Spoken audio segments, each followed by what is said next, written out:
எப்ப அத களகுத்தி வாங்கிட்டு வா, களகுத்தி அது மூடுறதுக்கு. நல்ல மூடணும். அந்த களகத்தை கொண்டாங்க. நல்ல கோபுரம் முடியுதுண்ணா. மூடுறதுண்ணா நல்ல இருக்க மண்ணை ஃபுல்லாக மூடி கோபுரமா வச்சிருங்க. எடுத்த மண்ணை ஃபுல்லாக கோபுரமா வச்சு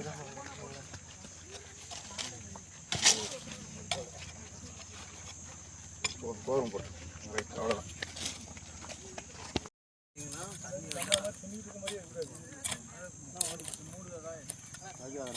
என்ன கொண்டு வரோம்